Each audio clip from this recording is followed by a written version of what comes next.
Welcome home. Hari ini Allah turut bekerja untuk mendatangkan segala kebaikan. Kasih kemurahannya senantiasa limpah buat setiap hidup kita.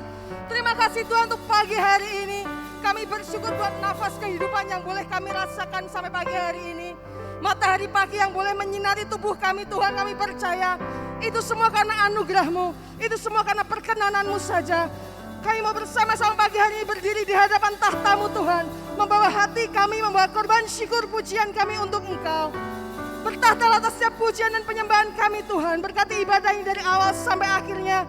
Kami serahkan ke dalam satu nama yang berkuasa, di dalam nama Yesus. Jemaat Tuhan yang siap memuji Tuhan, katakan amin. Beri tepuk tangan buat Allah kita.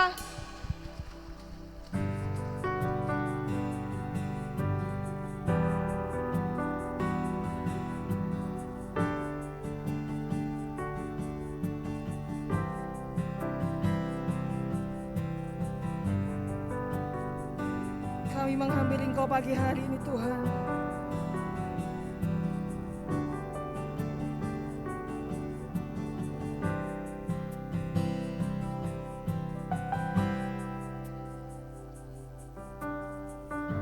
Saat ku datang di hadirat-Mu, ku sujud menyembah-Mu. Kaulah Tuhanku dan sahabatku dalam segala jalanku. Kau memagari aku dengan anugerah-Mu, rahmat-Mu seperti perisai di sekelilingku.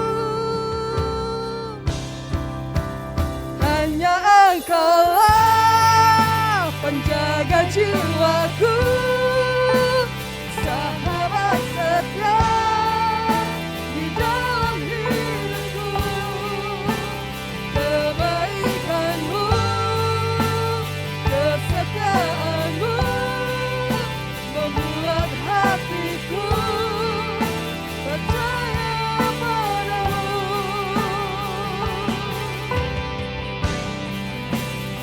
Kami percaya kepadamu Tuhan, seutuhnya Bapa.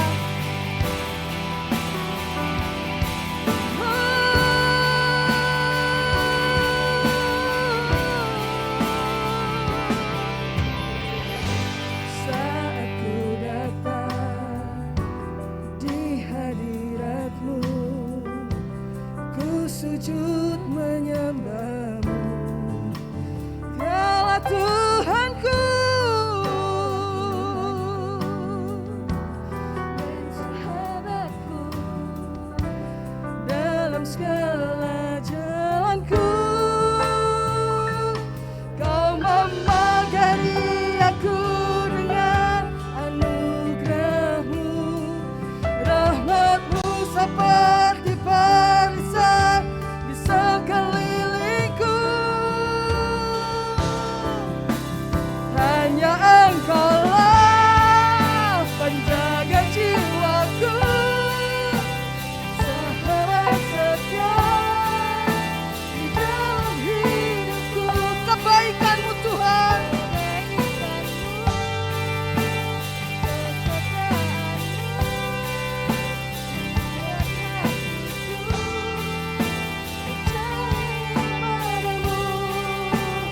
hanya Engkaulah penjaga jiwaku, sahabat setia di dalam hidupku. Kebaikan-Mu, kesetiaan-Mu membuat hatiku percaya padamu. Percaya padamu, Kaulah Tuhanku, penjaga jiwaku. Kau tidak pernah membenci setiap kami Tuhan. Kau tidak pernah melupakan setiap kami. Kau tidak pernah menolak setiap kami. Karena Engkaulah penjaga jiwa kami. Penjagaku tidak akan pernah terlelap.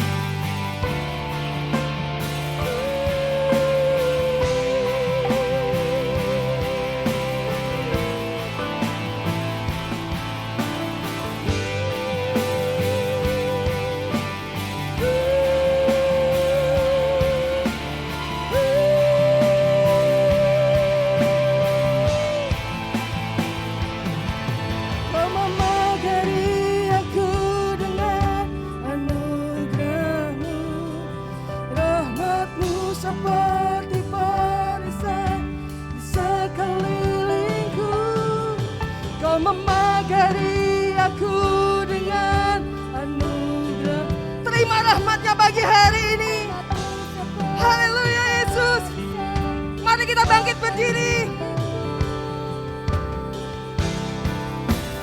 Hanya Engkaulah Yesus penjaga jiwaku, sahabat setia di dalam hidupku. Kebaikan-Mu, kesetiaan-Mu Tuhan membuat hatiku percaya padamu. Hanya Engkaulah penjaga jiwaku, sahabat setia di dalam hidupku. Kebaikan-Mu, kesetiaan-Mu membuat hatiku percaya padamu, membuat hatiku percaya padamu, membuat hatiku percaya padamu. Hati kami percaya dan melekat kepadamu Tuhan, karena Engkaulah penjaga kami, pemilik hidup kami. Engkau tidak pernah terlelap Tuhan. Engkau selalu ada buat setiap kami. Kami terima rahmat-Mu pagi hari ini dengan penuh sukacita, dengan penuh ucapan syukur Tuhan. Karena tak bisa kami membalasnya segala cinta kasih yang Kau berikan buat setiap kami. Kami mau terima anugerah-Mu lebih dan lebih lagi pagi hari ini Yesus. Ini kami Tuhan, ini kami anak-anak-Mu, ini kami kekasih hati-Mu Tuhan. Layakan kami, layakan kami. Haleluya Yesus.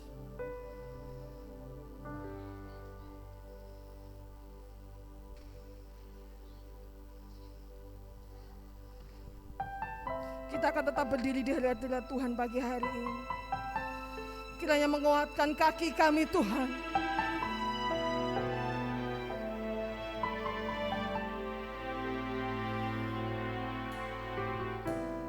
Dengan apa ku membalas kasih-Mu yang ku terima dari-Mu. Dengan apa ku membalas cinta-Mu, oh Yesusku.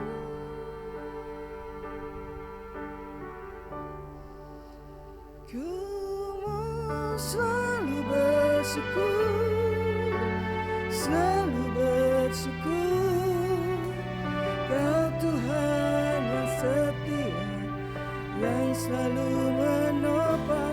Ku mau selalu bersyukur, selalu bersyukur. Kau Bapa-Ku yang setia.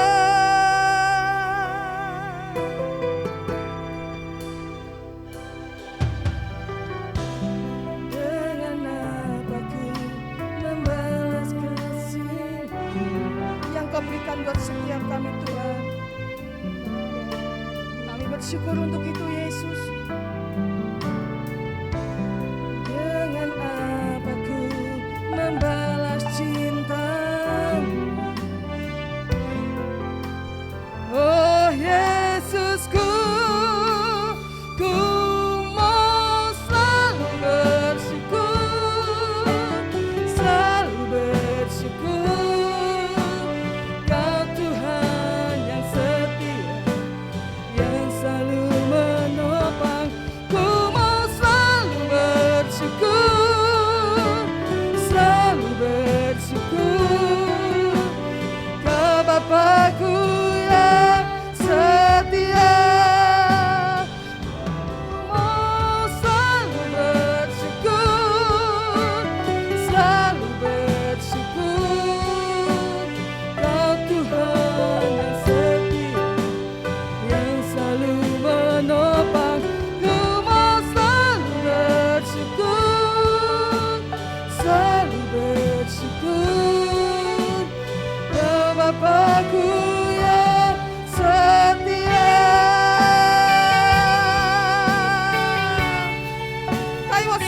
bersyukur Tuhan.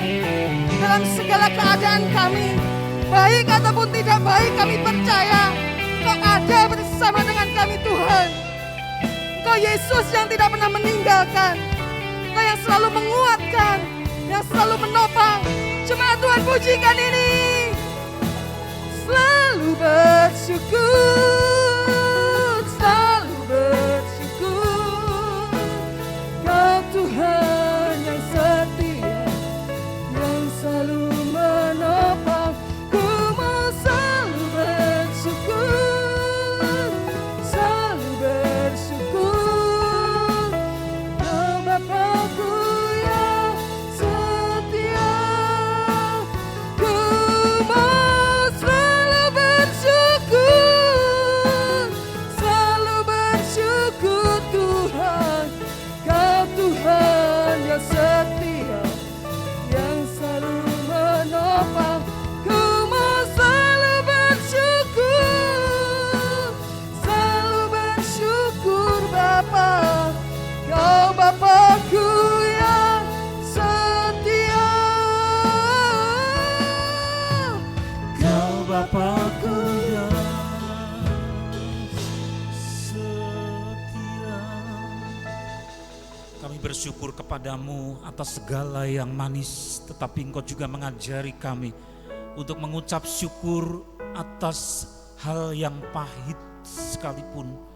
Karena Engkau mengendaki anak-anak-Mu untuk mengucap syukur di dalam segala hal. Meskipun sukar ketika hal yang pahit atas izin-Mu harus dialami oleh anak-anak-Mu. Tetapi dari mulut dan hati kami harus mengucap syukur meski dengan derai air mata. Tetapi ketika Engkau berkenan, maka Engkau membukakan jalan, Engkau menolong anak-anak-Mu karena kami taat kepadamu.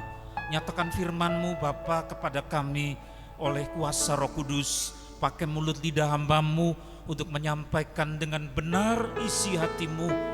Oleh kuasa dan oleh urapan dari tempat maha tinggi, Engkau juga mengurapi seluruh jemaat-Mu yang hadir, terutama mereka yang sangat rindu hadir di tempat ini untuk bersua dengan Engkau.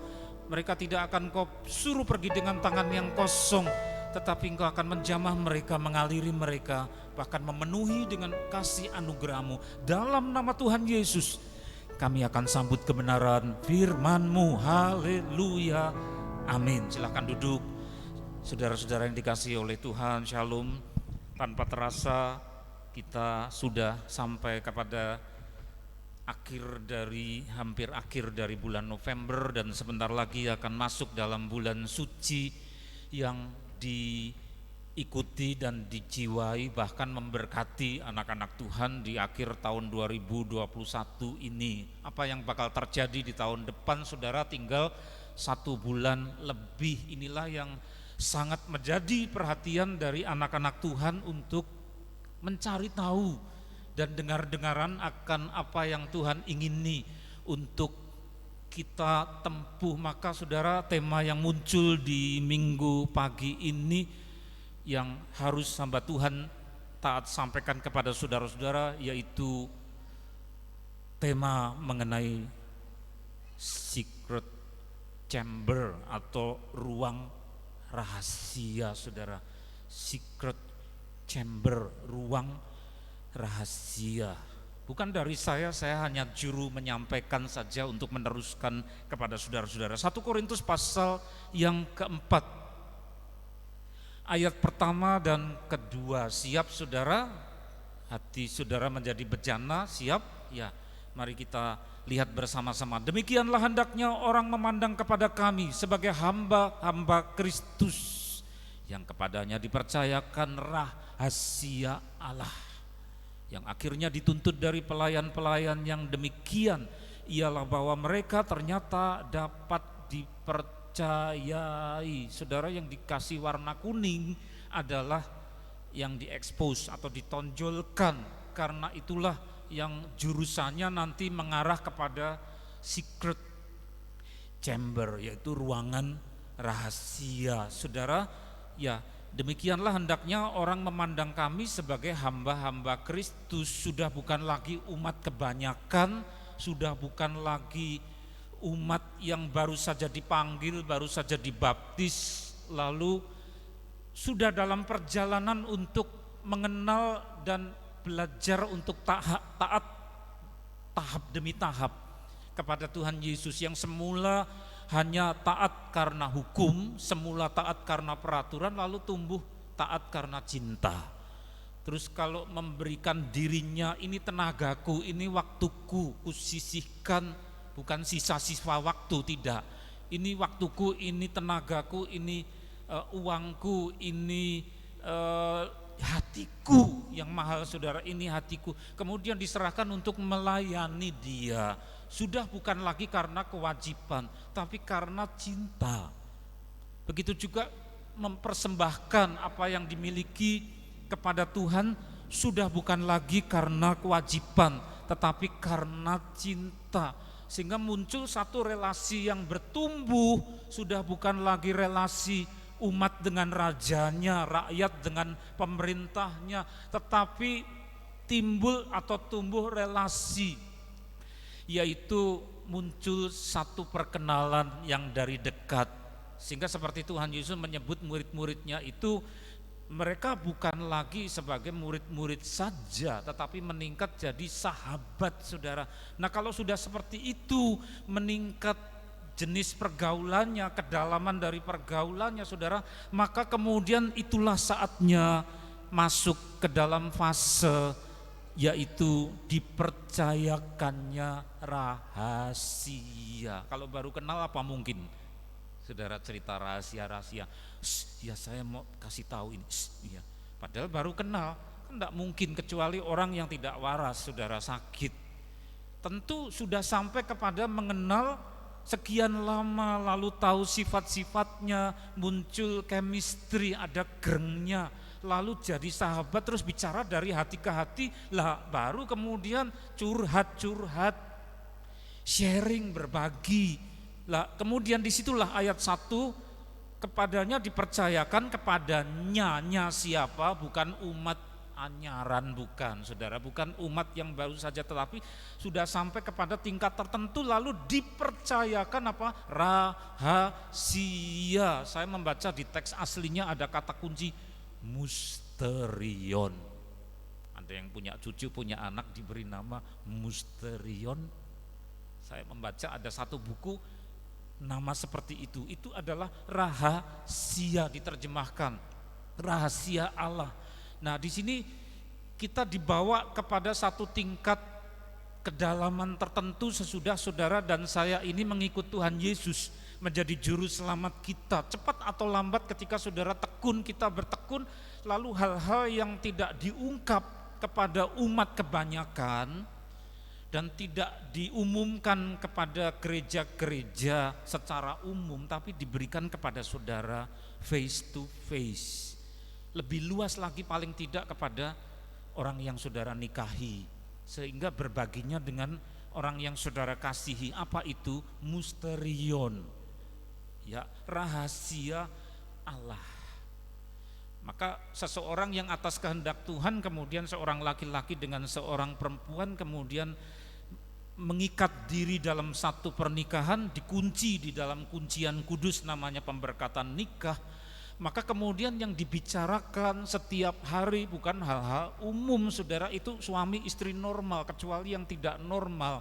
Yang normal pasti ada hal-hal yang musterion, yang orang lain tidak perlu tahu.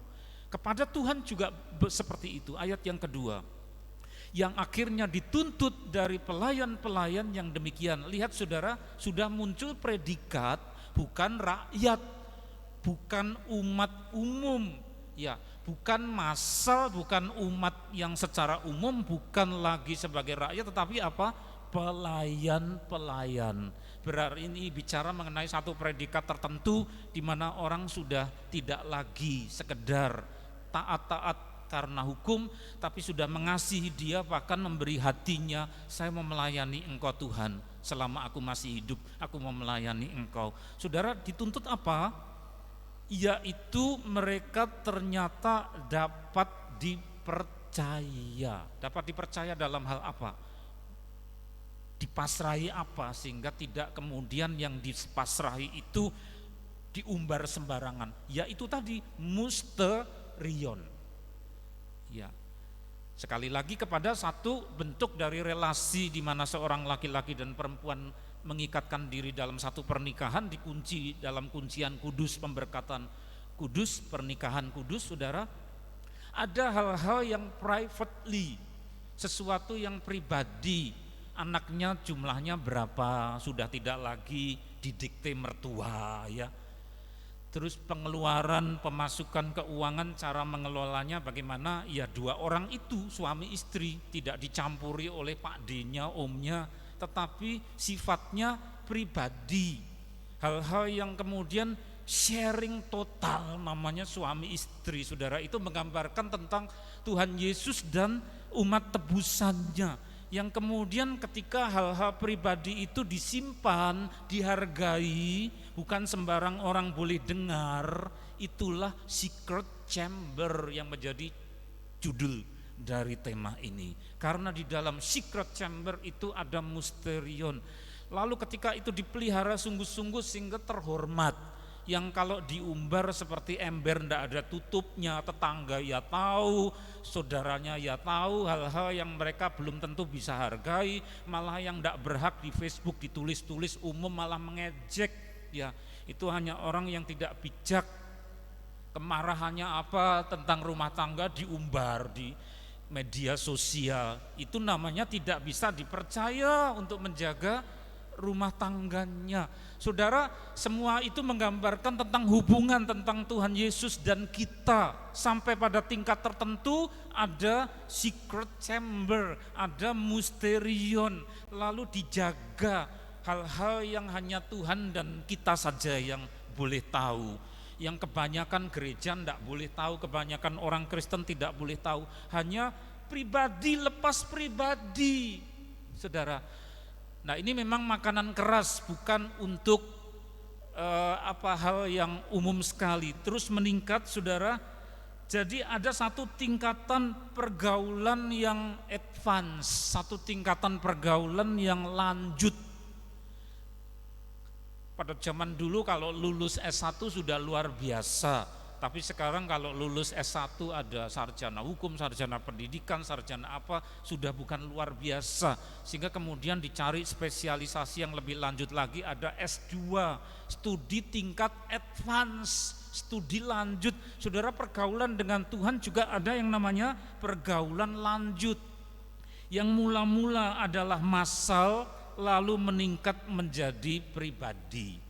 Yang mula-mula umum kemudian menjadi khusus, ya.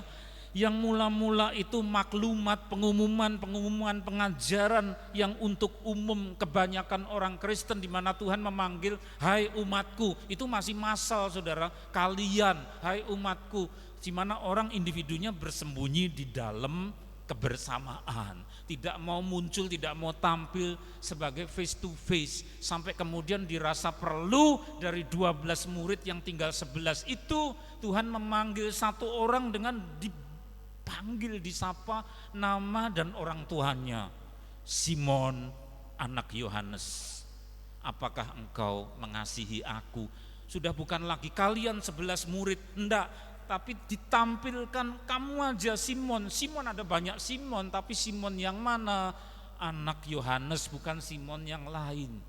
Dia tidak bisa berkelit, tidak bisa untuk menghindar. Saudara, ada saatnya saudara juga dipanggil secara pribadi sebagai individu, sebagai satu orang.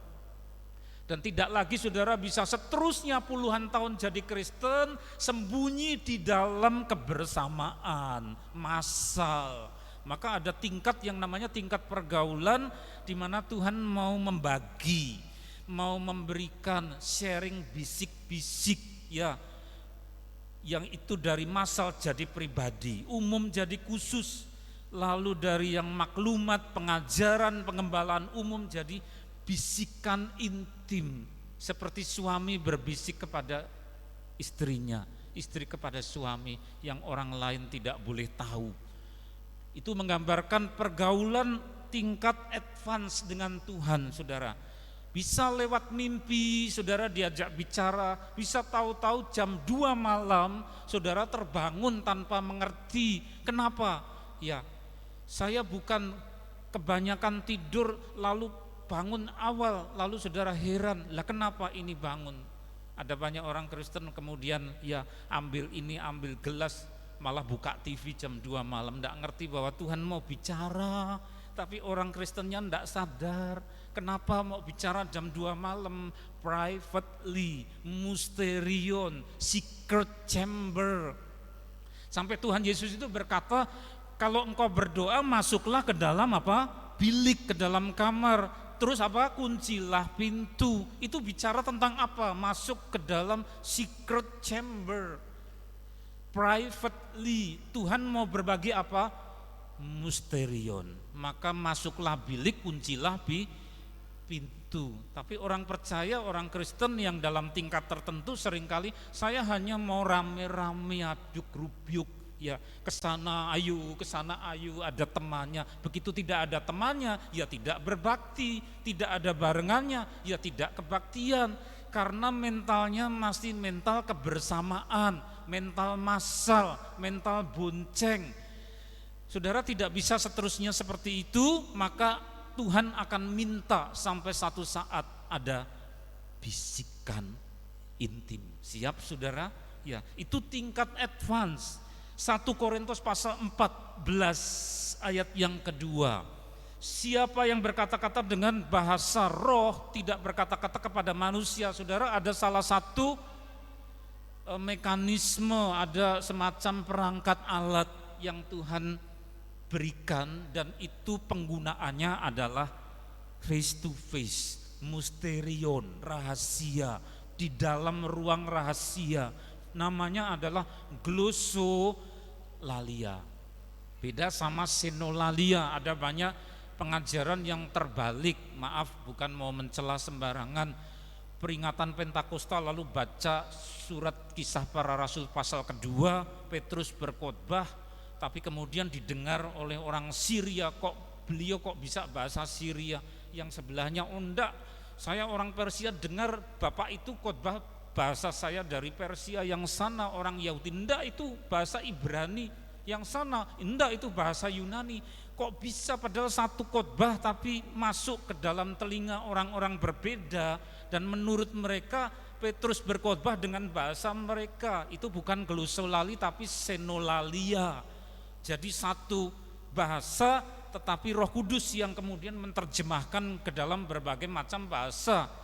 Kalau gereja AFGF Conference Internasional itu ada beberapa saudara kita yang melayani dari Nepal, dari Nigeria, dari beberapa tempat, lalu ada penerjemahnya itu orang, petugasnya, sehingga mereka pakai headphone di telinganya, ada yang menerjemahkan.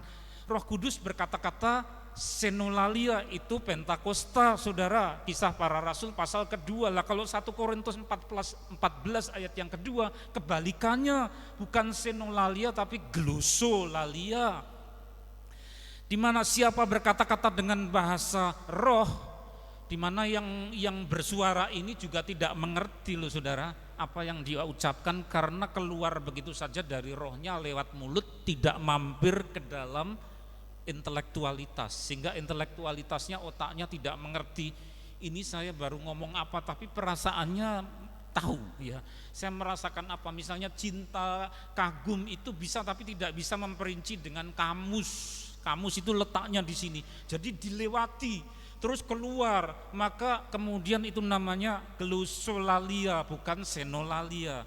Tidak berkata-kata kepada manusia tetapi kepada Allah. Berarti ini suatu doa mysterion. Ya.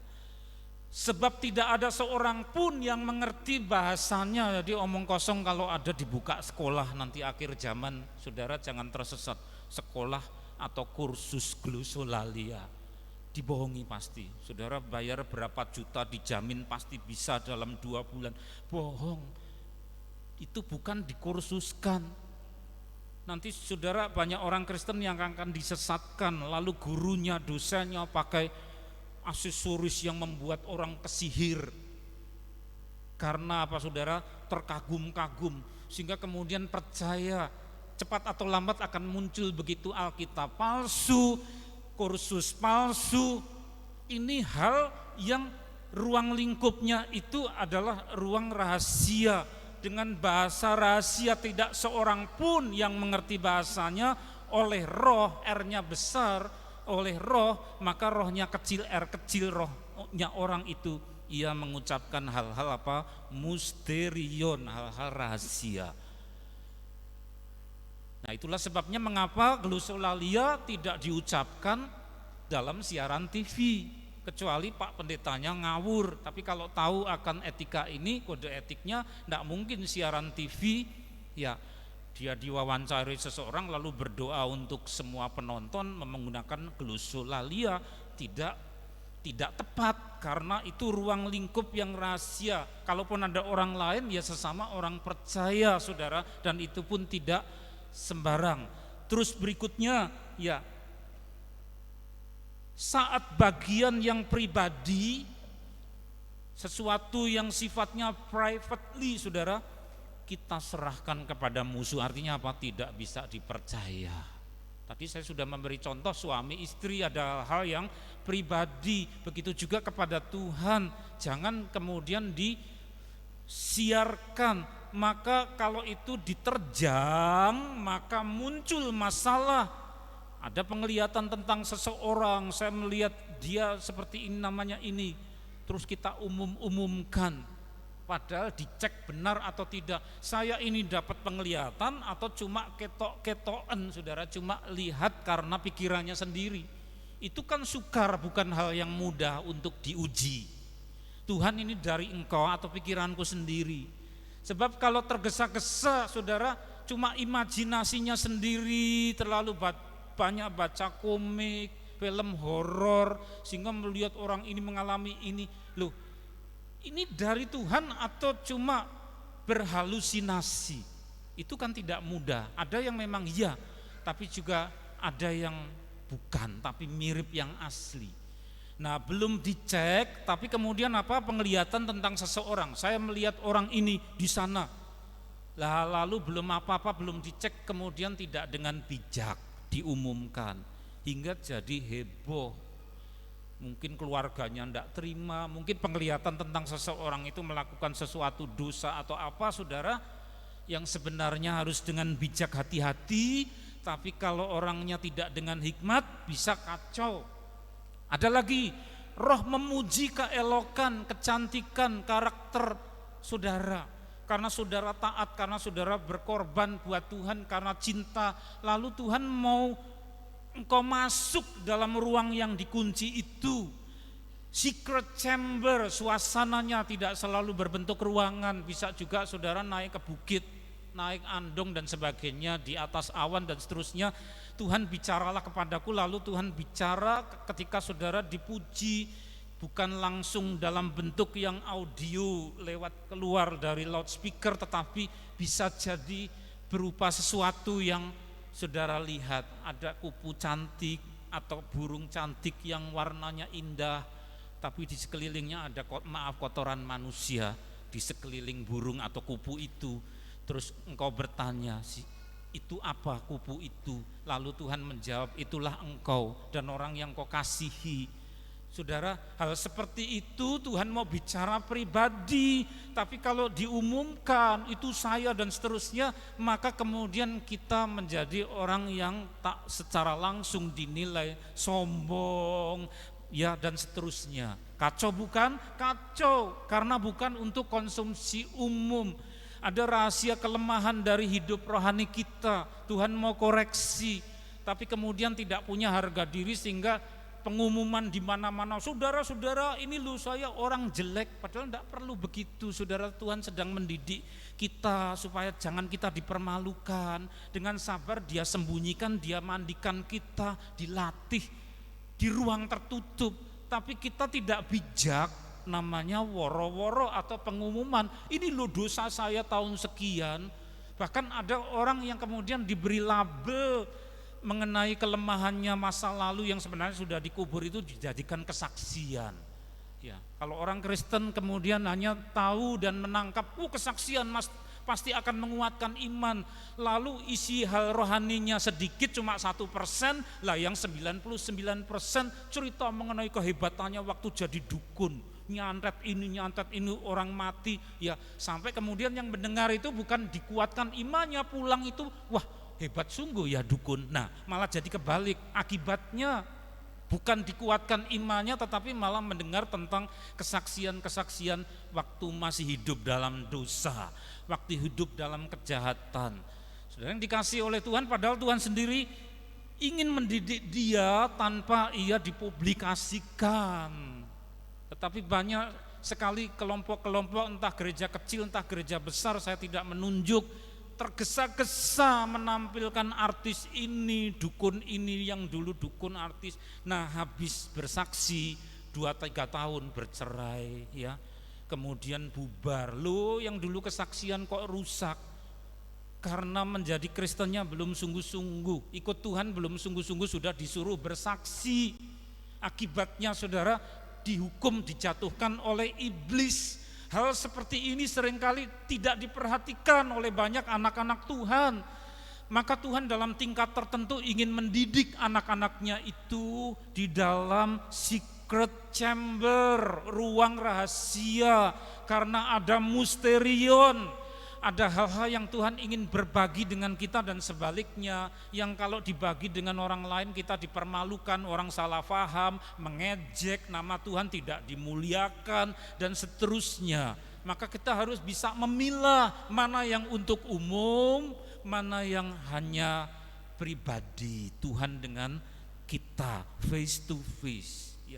Termasuk tadi ada glosolalia. Oke lah kalau sesama dengan orang percaya, tetapi bukan untuk yang campuran. Beberapa ada yang umat, ada yang bukan. Ya, nanti bisa kacau. Lalu memamerkan stigmata, rahasia sekali.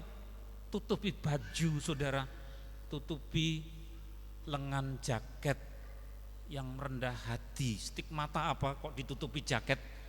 Tanda seperti luka kena paku. Karena apa? Karena menjelang Jumat Agung, menjelang Paskah, lalu orang Kristen tertentu, anak-anak Tuhan tertentu, bukan hanya di Indonesia tetapi di wilayah-wilayah tertentu saudara, menjelang Jumat Agung itu dia menyanyi, dia berbakti, dia menyembah, ada dalam kelompok, bisa juga pribadi, lalu berhimpit secara roh dengan Tuhan Yesus. Dan waktu menghimpit bersekutu itu dengan penderitaan Tuhan Yesus, luka paku dan luka tombak pada Tuhan Yesus itu juga nempel ke orangnya itu. Saya punya beberapa foto tetapi mukanya disembunyikan karena itu tadi, musterion. Sehingga orangnya tidak mau dipublikasikan, tetapi apa? Di sini diperban. Dan oleh ketuanya dia disuruh di kamar saja. Sampai kalau Tuhan kendaki nanti sembuh ya sembuh dalam waktu dekat atau agak lama. Paulus sendiri juga menyebut pada tubuhku ada tanda-tanda milik Kristus. Di teks aslinya berbunyi pada tubuhku, bukan roh loh saudara, pada tubuh. Ada stigmata. Bisa lambungnya yang bolong, bisa tangannya yang bolong, keluar darah, bisa juga pada kaki. Tapi dalam kelompok kecil sama-sama orang percaya yang mengasihi Tuhan boleh sharing. Maka daripada itu dididik gereja-gereja, selain kita berkumpul beribadah secara massal bersama-sama orang banyak, juga harus ada yang namanya kelompok, yang namanya I care group. 5-6 orang berkumpul di mana hal-hal yang musterion bisa dibagi 5-6 orang, saling mendukung, saling care. Ya. Stigmata boleh dibagi, diceritakan, tetapi dalam kelompok yang terbatas, saudara. Ya, bukan untuk umum dan bukan untuk disiarkan di TV. Ada etikanya, kalau muncul dalam OTV atau apa TV Kristen, mukanya diberi buram-buram, diblur supaya wajahnya tidak kelihatan. Tapi hanya luka itu, stigmata itu, saudara. Kemudian yang bawah itu gawat, yaitu yang Tuhan kasih kepada orang-orang sampai memelihara masa mudanya dalam kesucian kehormatan, yaitu keperjakaan dan keperawanan, virginity. Itu rahasia, hanya dibagi dengan orang yang diakrabi dan diresmikan dan dikuduskan di dalam pemberkatan nikah. Karena itu menggambarkan, melukiskan hubungan Tuhan Yesus dengan kita, di mana ada darah yang pertama kali keluar. Maka sesuatu yang tidak saya perjelas karena di sini ada anak-anak kecil, ada keluar darah waktu pertama-tama, itu kudus, sakral, tapi orang tidak hormati karena orang tuanya tidak mendidik. Apa itu blood of virginity? Ya, apa itu hymen atau selaput darah? Tidak dijelaskan karena tidak ngerti, karena apa? Tidak beroleh pengajaran dari gereja, sesuatu yang sakral, yang pribadi, yang hanya satu dengan satu seperti Adam dengan Hawa dan dikunci di dalam pernikahan kudus, privately. Maka itu menggambarkan sesuatu yang rohani Tuhan Yesus dengan kita, di mana waktu itu relasi itu dibentuk, ada yang robek dan berdarah. Apa itu? Keakuan dari si pengantin perempuan ini, siapa? Gereja. Maka gereja, orang-orang Kristen itu gambarannya pihak yang perempuan. Ada yang sobek, yang keluar darahnya apa? Egonya. Ketika mau menyangkal diri, sudah bukan rencanaku, kemauanku, hawa nafsuku, tetapi Engkau Tuhan yang seperti suami, maka ego ini robek, dia menembus masuk ke dalam. Lalu Roh Kudus itu bersemayamnya di dalam. Maka secara anatomi juga tidak saya perjelas karena ada anak-anak kecil. Pada saat itu dilakukan suami istri, juga ada bagian dari tubuh suami yang kemudian diterima dengan segala kesakralan pada tubuh istrinya, saudara. Ya, itu tidak boleh main-main karena ini perkara sakral, bukan untuk sesuatu yang dipakai mainan, saudara. Tetapi tidak dididikkan dalam gereja-gereja, saudara. Saya bukan mengatakan bahwa ini paling baik, enggak. Tuhan kasih ini yang sederhana, kita kelompok kecil, gedung aja belum punya, enggak pakai AC, enggak apa-apa. Tetapi firman Tuhan dan wahyu-wahyu disingkapkan, saudara. Di tempat di mana Tuhan mau itu disingkapkan, ya disingkapkan. Itulah yang namanya apa? Ruang lingkup, secret chamber. Ruang rahasia, menggambarkan hubungan pribadi kita dengan sang mempelai laki-laki, Tuhan Yesus Kristus, dan kita itu menjadi calon mempelai perempuan. Maka kalau saudara mengasihi anak-anak saudara mumpung masih kecil tumbuh dewasa, diajari untuk menghormati tubuh si anak-anak ini. Jangan orang lain tidak dikenal menjamah-jamah sembarangan, menyingkap-nyingkap sembarangan. Itu siapa? Orang asing atau siapa? Jangankan orang asing, yang sudah kenal saja mungkin menjadi penjahat, ya toh. Zamannya seperti ini, saudara. Yang menjadi korban bukan cuma anak-anak perempuan, tapi juga anak-anak laki-laki. Terus berikutnya, saudara, ya, halaman yang berikut, lihat.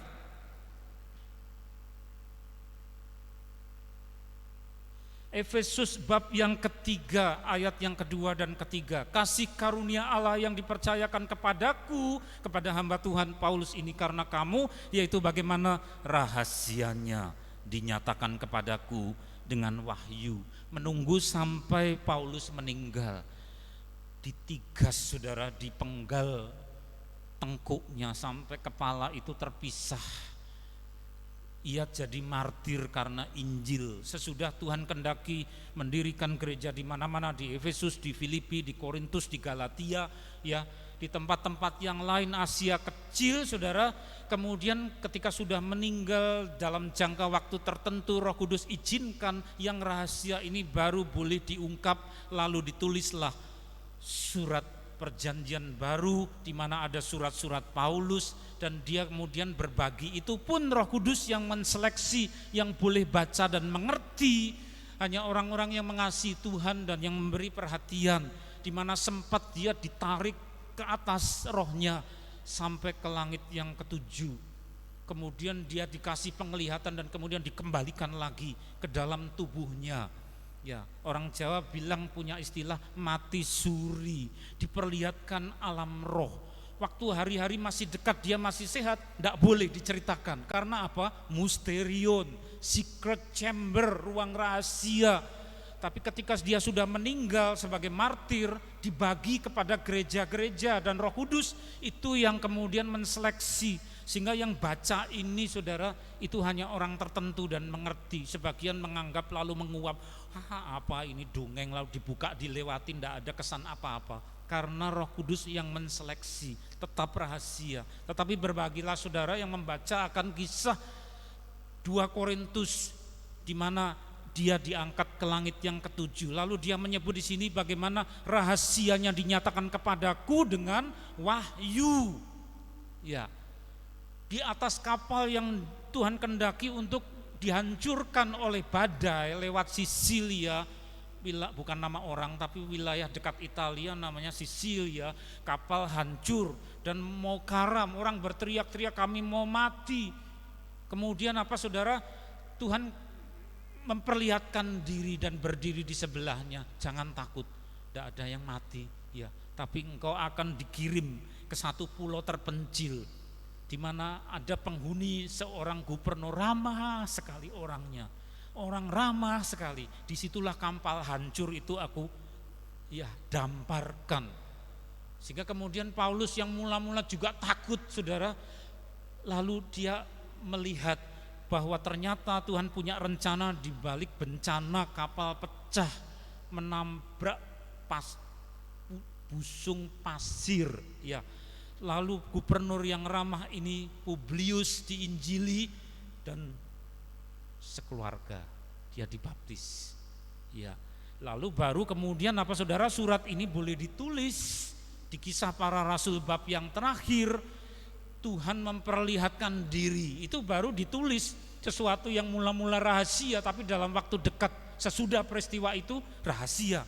Tapi kemudian wahyu itu diberikan kepada kita. Kalau saudara nanti baca di rumah Kisah Para Rasul bab-bab yang terakhir, saudara akan ketemu dengan gubernur yang ramah itu, di mana Tuhan kasih wahyu rahasia. Terus saudara berikut yaitu Kidung Agung, jarang dibaca di mana-mana. Kidung Agung, saudara apa juga pernah buka di belakangnya Amsal ya, di situ ada pengkhotbah, ada Kidung Agung, isinya romantis sekali. Seorang yang putih bersih ganteng ya, wangi berwibawa, lo kok naksir sama genduk-genduk hitam jeliteng ya. Ini gimana ndak masuk akal, yaitu penggembala domba yang badannya kepanasan, mengkilat, berkeringat, mungkin badannya ya beraroma tidak enak ya, baunya ledis mungkin saudara. Kenapa raja ini tertarik sehingga kemudian diajak pacaran, lalu saut menyaut, Dinda pengantinku lo, dinikahi lo, dibawa ke istana. Banyak orang tidak mengerti akan ini adalah gambaran dari percintaan Tuhan Yesus dengan orang percaya. Orang percaya itu seperti genduk-genduk jeliteng yang berkeringat, kotor, bau, penggembala domba ya. Tapi Tuhan naksir cinta, dia bersih, suci, kita kotor.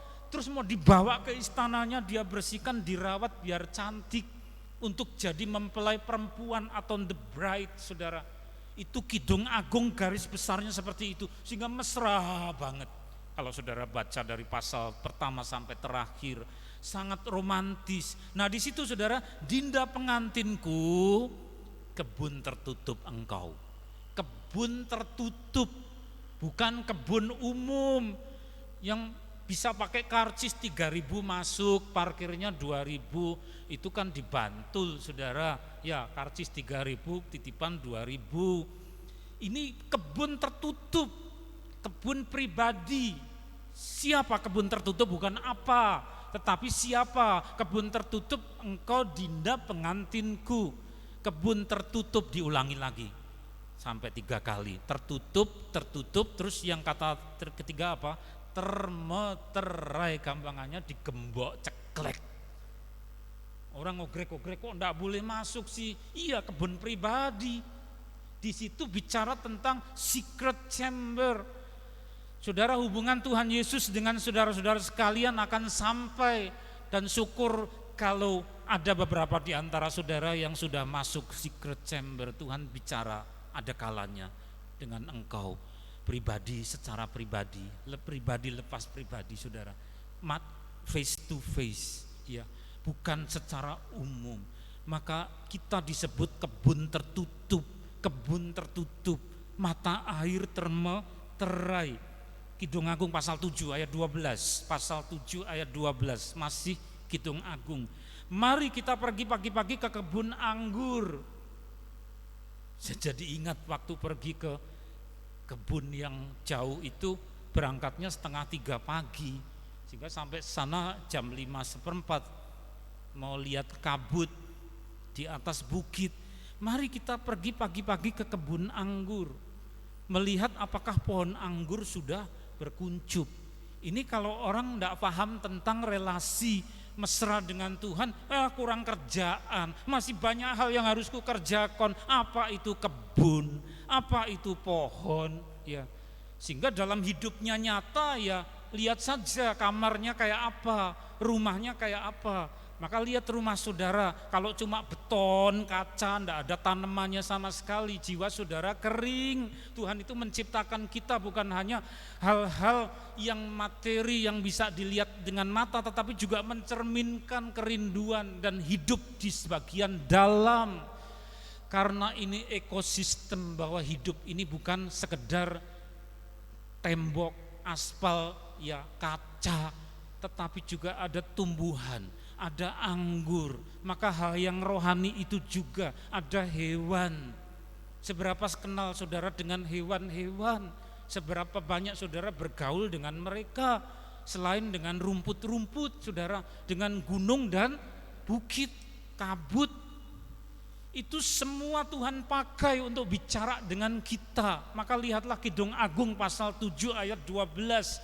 Jangan biarkan hidupmu gersang, cuma sepotong saja engkau dalami, tapi bagian lain di mana ada kehijauan Tuhan mau bicara, di mana di situ ada pribadi yang mau tampil pribadi, secret chamber, dia mau berbagi misterion dengan kita. Kita tidak ada di tempat, saudara, karena menekuni sesuatu yang mana saudara abaikan dalam hal yang lain, di mana bagian yang lain yang diabaikan itu justru di situ signalnya di situ, tapi tidak nyambung. Seperti kalau saya di rumah mau bilang ke istri apa lewat WhatsApp harus nunggu lama, ya, baru menghubungkan dengan internet. Wah, jaringan di Indonesia ya kayak gini, begitu naik sini lancar, ya. Ada seringkali signalnya Tuhan dengan kita tidak nyambung, bukan Tuhan yang lemah, tapi kita tidak berada di tempat, berada di frekuensi yang lain. Tuhan bicara lewat pagi-pagi, kebun anggur, bukan sore hari, bukan panas jam 2 siang loh saudara. Pagi-pagi tangkap ini rumus-rumus, pagi hari. Berbagai saudara yang suka bangun pagi. Terus apa? Kebun, terus apa? Pohon, bunga kuncup mau mekar. Apakah sudah mekar bunganya? Orang yang tidak mau perhatikan ini, wah Tuhan kurang gawean ya, kurang kerjaan. Apa memeriksa-meriksa bunga mau mekar? Justru di situ tempat komunitas pribadi. Tuhan mau bicara dengan kita lewat bunga mekar, lewat kebun, lewat garden, taman. Ayo saudara tangkap visi ini, karena ini bukan dari saya juga bodoh terus terang ya. Belum lama untuk dapat pengajaran ini langsung dari Tuhan. Tapi dia bicara itu juga kepada saudara-saudara ya. Apakah sudah mekar bunganya? Apakah pohon-pohon delima sudah berbunga? Loh, malah diulangi lagi. Jangan hidupmu kering karena jauh sekali dari hubungan pribadi dengan Tuhan. Terus Hakim-Hakim pasal 16 ayat 4 sampai ke 6. Saya tidak baca satu persatu karena waktu saudara. Simpson orang kuat, dia tidak bisa dipercaya. Tuhan kasih rahasia kekuatannya ada di rambut gondrong. Kalau tidak dipilih Tuhan jangan sembarangan meniru, pelihara rambut gondrong biar kuat kayak Samson. Terus dikacau lewat Samson anak Betawi apa Benyamin rambutnya gondrong. Lalu cerita Alkitab dibelokkan yang main-main, saudara. Biar lemes, ndak lagi kuat, bukan rambut gondrongnya dipotong tapi bulu keteknya dipotong.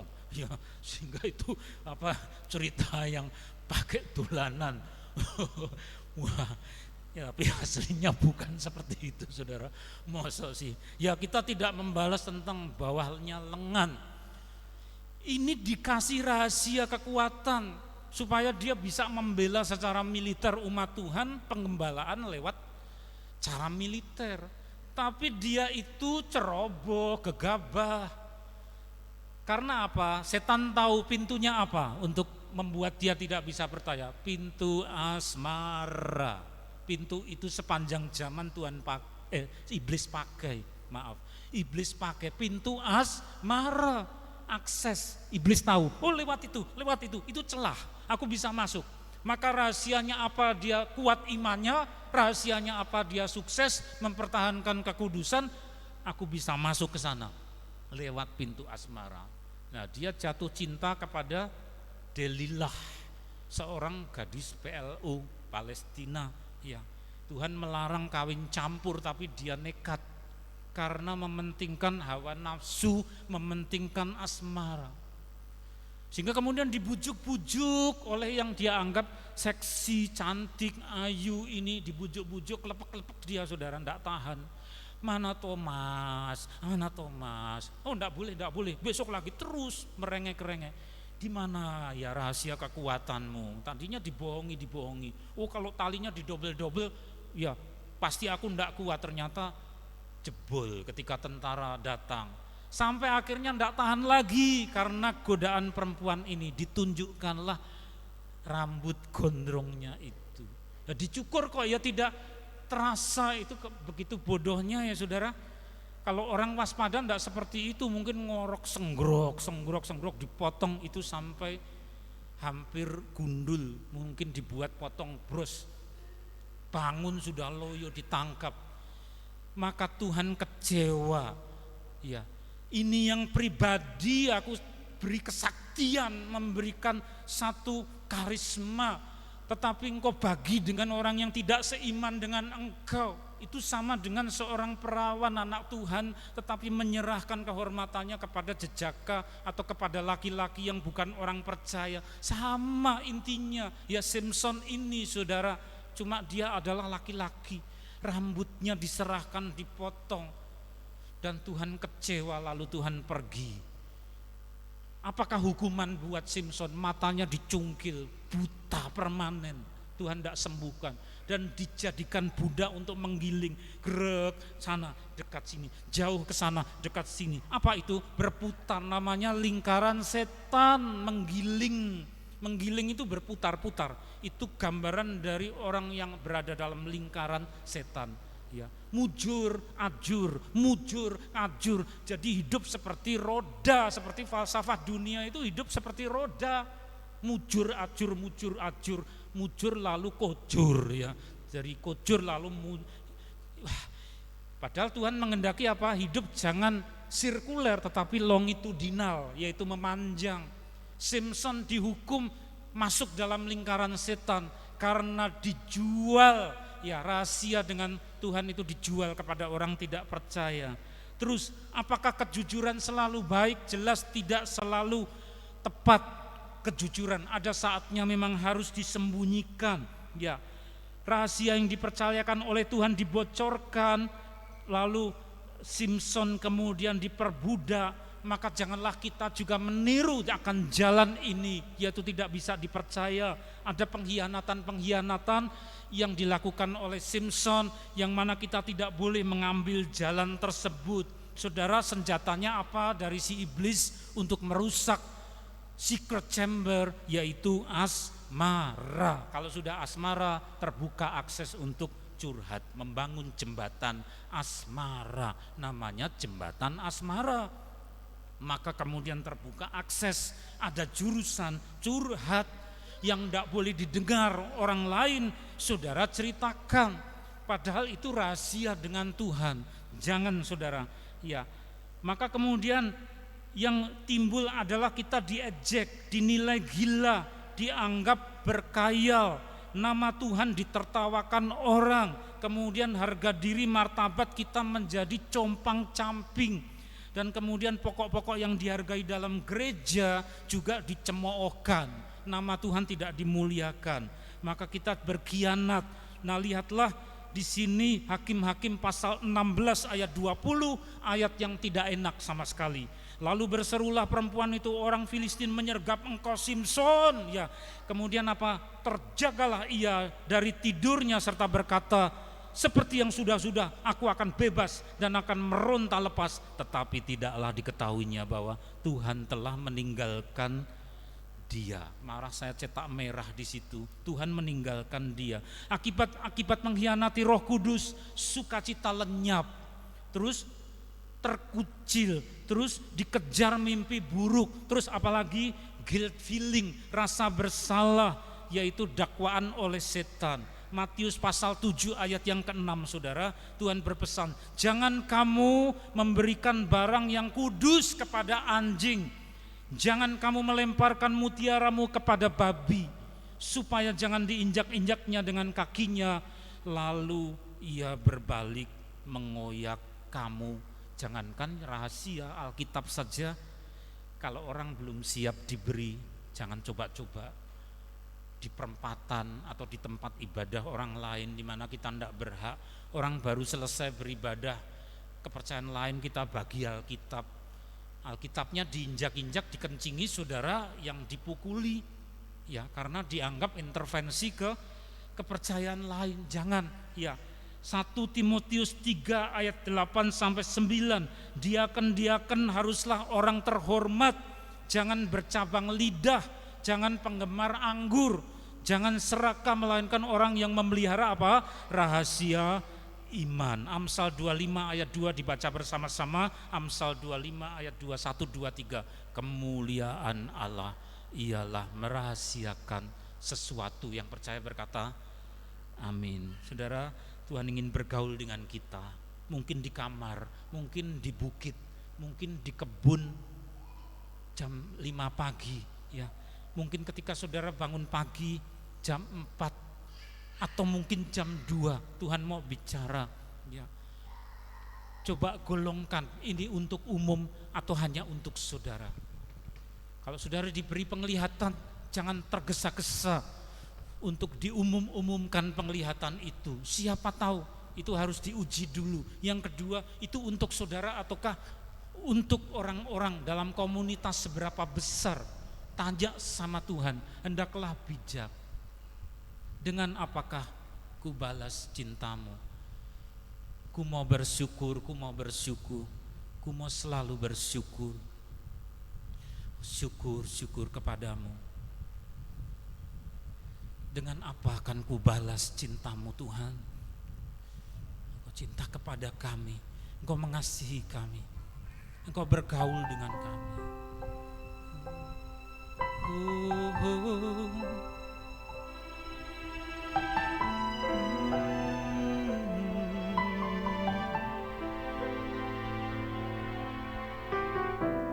Dengan apa ku membalas kasih-Mu yang ku terima darimu? Dengan apa ku membalas cintamu? Oh Yesusku,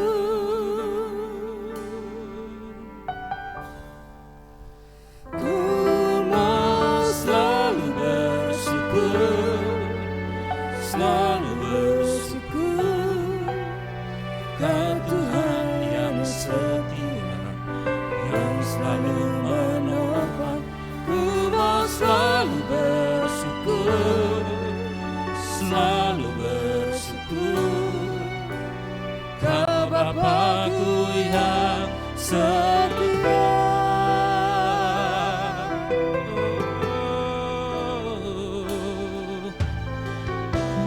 Dengan apa ku membalas kasih-Mu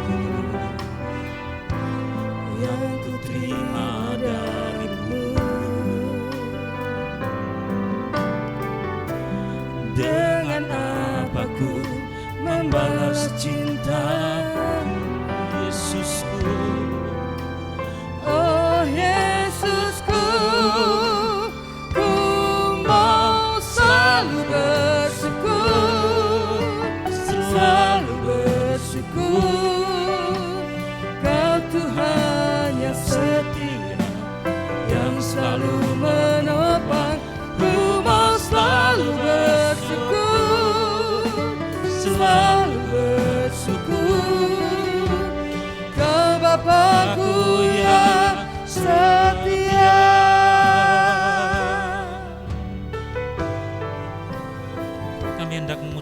syukur lewat persembahan ini Tuhan.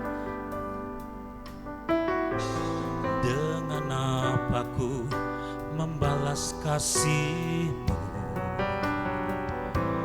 yang ku terima darimu. Dengan apa ku membalas cintamu. Oh Yesusku, ku mau selalu bersyukur, selalu bersyukur. Kau Tuhan yang setia, yang selalu menopang, ku mau selalu bersyukur,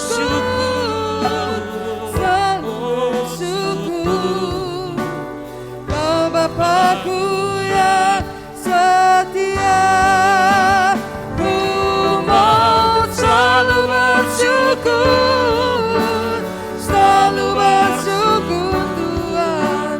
Kau Tuhan yang setia, yang selalu menopang, ku mau selalu bersyukur, selalu bersyukur Bapa. Kau Bapakku yang setia. Kami mengangkat kedua belah tangan kami, mengarahkan hati kepada Engkau. Dicurahkanlah berkat dari Allah Bapa, dari Tuhan Yesus Kristus yang berbagi dengan kami pribadi lepas pribadi, dan penyertaan terang, sukacita keperkasaan oleh Roh Kudus pada hari ini sampai Tuhan datang yang kedua kali, bahkan sampai selama-lamanya. Amin. Sampai bertemu kembali saudara di dalam awal bulan Desember di perjamuan Tuhan. Tuhan memberkati saudara. Salam perkasa. Masa Tuhan lebih besar.